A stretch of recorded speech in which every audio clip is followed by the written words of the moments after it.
여러분 안녕하세요. 우리 지난 시간에 산화와 환원에 대해서 같이 한번 공부해 봤는데요. 오늘은 새로운 이야기 같이 한번 시작해 보도록 하겠습니다. 앞에 화면 잠깐 볼게요.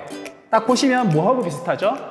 그래요. 우리나라에 있는 백두산 꼭대기 혹은 한라산 꼭대기에 있는 호수처럼 산 정상에 있는 유명한 호수입니다. 근데 백두산의 천지나 한라산의 백록담은 아니고요. 인도네시아에 있는 카우이젠이라고 하는 유명한 화산의 칼데라호예요. 칼데라라고 하는 것은 화산이 분출하고 나서 그 공간이 물이 차서 생긴 호수를 우리가 칼데라호라고 하는데, 이 칼데라호에 아주 유명한 것이 있습니다. 이 칼데라호는 어떤 생물도, 백두산 천지와 달리 어떠한 생물도 살지 못하는 호수라고 해요. 그 이유는 바로 이 호수가 아주 산성도가 강하기 때문에 생물이 살지 못한다고 하는데요. 여러분들이 중학교 때 실험하다 보면 묽은 얌산이나 묽은 황산 다룰 때 선생님이 피부에 닿지 않도록 조심해라 이런 얘기를 들어본 적이 있을 겁니다. 산성 물질이나 염기성 물질은 그 강도가 셀 때는 생명에게 아주 유독한 물질이기도 한데요. 과연 이 산성과 염기성이 어떠한 물질이길래 우리에게 이러한 영향을 미치는지 한번 같이 공부해 보도록 할게요. 여러분들의 책 186페이지를 펴서 같이 공부해 봅시다. 자, 오늘의 주제 산과 염기인데요. 이 산과 염기의 강도를 나타내는 유명한 척도로 pH라고 하는 게 있어요. 수소 이온이 얼마나 있는가 이걸 보여주는 척도인데요. 이 pH가 7보다 작은, 0에서 7보다 작은 값을 가질 때는 이것을 우리가 산의 성질을 가지고 있다고 해서 산성이라고 부르고, 이것이 7일 때는 우리가 중성이라고 부르며, 7보다 크고 14보다 작을 때는 이것을 염기의 성질을 가지고 있다고 해서 염기성이라고 부릅니다. 산성의 성질을 나타내는 대표적인 물질이 배터리액이나 레몬주스와 같은 것들이 있고요. 염기의 성질을 나타내는 것들 중에는 이렇게 헤어 리무버나 아니면은 오븐 클리너나 여러 가지 세척액 등이 있습니다. 과연 산이란 무엇이고, 이들을 묶어서 산이라고 부르는데 산이란 무엇이고, 이들을 묶어서 염기라고 부르는데 염기란 무엇인지, 그들의 공통점과 차이점 같이 한번 보도록 하죠. 오늘의 공부점 같이 한번 마음속으로 읽어보도록 하겠습니다. 산과 염기의 성질은 과연 무엇이고, 이 성질이 나타나는 까닭은 무엇일까? 오늘 한번 해결해 보도록 하죠.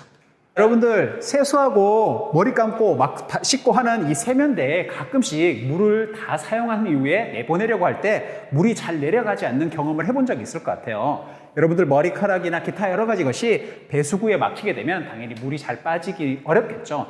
이때 이 배수구 클리너 혹은 배수구 세척액을 부어주게 되면 물이 쉽게 시원하게 빠지는 모습들을 볼 수 있는데, 과연 어떤 일들이 벌어지길래 이 세척액이 이 배수구를 뚫어주는지 오른쪽 영상을 통해서 한번 보도록 하겠습니다.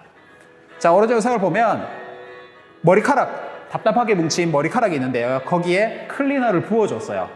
그리고 나서 시간이 조금 지나 보니까 머리카락이 조금씩 떠오르면서 머리카락에 어떤 변화가 일어나는 것을 볼 수 있어요. 뭉쳐있던 애들이 막 풀어지는 느낌이 나죠. 그리고 잠시 후에 이것을 쭉 건져보면 흐물흐물해지면서 서서히 분해가 되는 과정을 볼 수 있습니다.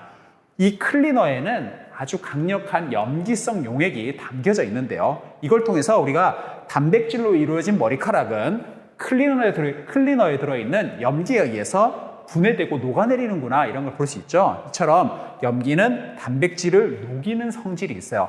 염기라고 불리는 모든 물질들이 바로 이러한 공통적인 성질이 있는데요. 과연 산과 염기의 공통적인 성질이 뭔지 차근히 한번 더 보도록 하죠. 두 번째로는 맛이 있습니다. 맛. 보면 보자마자 침이 흘러내릴 만큼 시큼한 바로 레몬입니다. 레몬 안에는 구연산이라고 불리우는 산의 물질이 있는데요. 이 레몬을 먹으면 여러분 어떤 맛이 나죠? 맞아요. 시큼한 신맛이 나죠. 오른쪽은 대표적인 염기인 식용소다, 탄산수소 나트륨이에요. 여러분들이 직접 이걸 찍어 먹으면 사람은 없겠지만 이걸 한번 먹어보게 되면 아주 강한 쓴맛이 납니다. 그래서 산은 공통적으로 신맛이 난다는 특징이 있고, 염기는 공통적으로 쓴맛이 나는 공통점이 있어요. 자, 그러면 과연 이러한 공통점들 우리가 확인해서, 그러면 그 공통점을 이용해서 이것이 산인지 염기인지, 신맛이 나면 산, 쓴맛이 나면 염기, 이렇게 파악할 수 있는데요. 우리가 다 먹어볼 수는 없겠죠. 먹어보지 않고도 어떠한 세계 변화를 통해서 산과 염기를 확인하는 방법을 우리가 지시약을 이용한 방법이라고 합니다.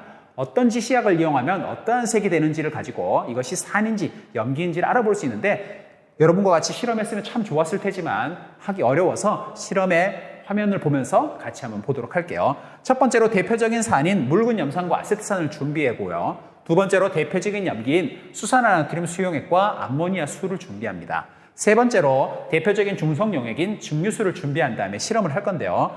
첫 번째로 유명한 지시약 중에 하나인 BTB 용액이라고 하는 것을 한번 넣어 보겠습니다. 산에다가 BTB 용액을 넣게 되면 묽은 염산과 아세트산은 다른 물질이지만 산이라는 공통점 때문에 BTB 용액을 넣었을 때 노란색을 띠는 공통점이 있어요. 증류수에 넣었을 때는 녹색이 나타나고 수산화나트륨 수용액과 암모니아수와 같은 염기에 넣었을 때는 푸른색이 나타나는 것을 우리가 볼 수 있습니다. BTB 용액이 아닌 메틸 오렌지로 실험을 해봤을 땐 다른 결과가 나타나는데요. 묽은 염산과 아세트산은 모두 공통적으로 붉은색이, 증류수는 주황색이, 수산화나트륨 수용액과 암모니아수와 같은 염기는 그보다는 옅은 약간 노란빛을 띠는 색이 나타나는 걸 볼 수 있어요. 또 유명한 대표적인 지시약인 페노프탈레인 용액을 집어넣어 보면 산성에서는 색이 나타나지 않고 중성에서도 나타나지 않지만 염기성에서만 붉은색을 나타내는 것을 볼 수 있습니다. 다음으로 리트머스 종이가 있는데요. 리트머스 종이는 우리가 산과 염기 파악하는 데 가장 흔히 사용하는 아주 손쉬운 도구죠. 이 리트머스 종이 중에는 푸른색 리트머스 종이가 있고 붉은색 리트머스 종이가 있어요. 이때 푸른색 리트머스 종이는 산성 용액과 만났을 때 붉게 변화되고요. 붉은색 리트머스 종이는 염기성 용액과 만났을 때 푸른색으로 바뀌는 특징이 있습니다. 그래서 이것을 이용하면 우리가 쉽게 이 용액이 산인지 염기인지 파악할 수 있는 거죠. 자, 그 다음으로 요거는 전기가 흐르는 물질이면 전구에 불이 들어오는 도구예요. 이 전기가 흐르는지 전류가 생성되고 있는지 아닌지를 파악해주는 유명한 도구인데 이 도구를 각각의 산과 염기에 넣었을 때 어떤 일이 벌어지는지 실험을 해보면요. 산이든 염기이든 모두 전구에 불이 들어오는 걸 볼 수 있어요. 그 말은 산과 염기에서 전하를 띤 입자의 이동이 일어날 수 있다는 것인데요. 전하를 띄었다는 것은 음전하, 양전하처럼 음이온, 양이온이 형성될 수 있고 이것이 이동할 수 있다. 이것을 보여주는 거죠. 나중에 한번 여러분과 같이 해볼 수 있으면 좋겠습니다. 산과 염기의 특징들을 한번 정리해 볼게요. 첫 번째로 산의 성질은 푸른색 리트머스 종이를 붉게 변화시키고요. 페노프탈레인과 만나서는 변화 없습니다. 색이 무색으로 그대로 유지가 되죠. 마그네슘과 같은 금속과 반응에서는 수소기체가 발생하고요. 달걀 껍질과 같은 탄산 칼슘과 반응하게 되면 이산화탄소라고 하는 기체를 발생시킵니다. 산은 이처럼 공통적인 성질, 방금 이야기했던 여러 가지 신맛이라든지 색깔의 변화라든지 혹은 기체 발생이라든지 이런 공통의 성질을 띤 물질들을 산성이 있다라고 부르고 그 물질을 우리가 산이라고 부르죠. 대표적인 산으로 염산, 황산, 아세트산, 탄산과 같은 것이 있어요. 염기도 한번 정리해보죠. 염기는 붉은색 리트머스 종이에 반응하면 푸른색으로 변화가 되고요. 페노프탈레인을 떨어뜨리게 되면 붉은색으로 바뀌고 대부분의 산과는 반응하지 않으며 우리 이 비누와 같은 염기성 용액을 손에 비비게 되면 손이 미끌미끌해지는 걸 알 수 있습니다. 제일 처음에 우리가 뭘 봤죠? 클리너를 이용해서 머리카락을 분해하는 걸 봤죠. 여러분 피부도 풍부한 단백질이 있는데 그 단백질이 녹으면서 미끌미끌한 효과를 나타내는 것이죠. 자, 염기는 이처럼 염기의 공통적인 성질을 가지는 것을 이제 염기성을 나타낸다라고 하고 그 물질들을 모두 염기라고 부릅니다. 염기의 대표적인 것으로서 수산화나트륨 수용액, 수산화칼륨 수용액, 수산화칼슘 수용액, 수산화라는 글자들이 많이 있는 걸 볼 수 있죠. 그리고 마지막으로 암모니아수와 같은 것이 대표적인 염기의 물질이다 이렇게 할 수 있겠습니다. 그럼 과연 산이라고 하는 물질은 과연 어떤 특징이 있길래 그런 공통적인 성질이 나타내는지, 염기라는 물질은 과연 어떤 일이 벌어지길래 염기라는 공통적인 성질을 나타내는지 잠깐 보도록 할게요. 염산이든 황산이든 이것을 물에 넣어서 변화를 관찰해 보면 이렇게 수소이온이라고 불리는 묽은 염산에도 H가 있고요. 묽은 황산에도 H가 있는데 이 H가 바로 수소라고 하는 물질이죠. 이 수소가 염소와 결합되어 있고 수소가 황산이온과 결합되어 있는데 이 결합된 수소가 빠져나올 때 전자는 두고 양성자 부분만 빠져나오기 때문에 양이온으로 빠져나옵니다. 수소이온과 염화이온으로, 수소이온과 황산이온으로 이렇게 분리되는 현상을 이온과 양 이온으로 된다라고 해서 이것을 이온화라고 불러요. 그러면 산이라고 하는 것은 이온화되어서 수소 이온을 내어놓는 공통적인 성질이 있다. 이렇게 볼 수 있고요. 마찬가지로 염기도 물에 넣게 되면 이렇게 수산화 이온 OH, 수산화 나트륨에도 OH가 있고요. 수산화 칼슘에도 OH가 있는데 이 OH는 수산화 이온이라고 하는 이온으로 나올 수 있습니다. 그래서 이 나트륨 이온과 수산화 이온으로 각각 분리되는 것, 칼슘 이온과 수산화 이온으로 각각 분리되는 것을 우리가 이온화라고 부르는데요. 염기도 물에 녹으면 이온화되어서 양 이온과 이온으로 분리되고 수산화 이온이라는 이온을 공통적으로 낸다. 이렇게 볼 수 있겠네요. 자, 오늘 산과 염기에 어떤 특징들이 있고 그 특징이 나타나는 이유를 한번 살펴봤는데 교과서에서 어떤 내용이 담겨 있는지 한번 살펴볼게요.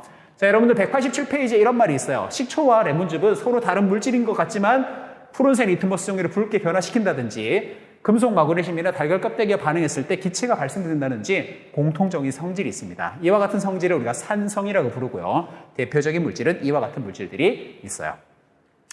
마찬가지로 비눗물과 소다용액도 서로 다른 물질처럼 보이지만 공통의 성질들을 가지고 있습니다. 이런 물질들을 우리가 염기라고 부르고 대표적인 염기에 이와 같은 물질들이 존재합니다. 자, 염화수소 기체가 물에 녹으면 수소 이온과 음이온인 염화 이온으로 이온화되는데요. 수소 이온과 염화 이온으로 이온화됩니다. 황산이나 아세트산도 마찬가지로 이온화되어서 공통적으로 수소 이온을 내는데 이처럼 수소 이온을 내는 물질을 산이라고 부릅니다. 수산화 나트륨은 물에 녹으면 나트륨 이온과 수산화 이온으로 이온화되는데요. 마찬가지로 수산화 나트륨뿐만 아니라 수산화 칼륨, 수산화 칼슘 다 수산화라고 불리는 이런 놈들은 수산화 이온화를 통해서 낼 수 있습니다. 이렇게 수산화 이온을 내는 물질을 우리가 염기라고 불러주는 거죠. 자, 여러분과 같이 산과 염기가 과연 어떤 성질을 가지고 있고 그 성질이 공통적으로 나타나는 이유가 바로 이온화 때문이었다는 것을 알았는데요. 우리가 다음 시간에 우리 주변에서 이 산과 염기를 서로 적절히 혼합하는 중화 반응이 과연 무엇인지 같이 공부해 보면서 화학 변화 단원을 모두 마무리해 보도록 하겠습니다. 수고하셨습니다.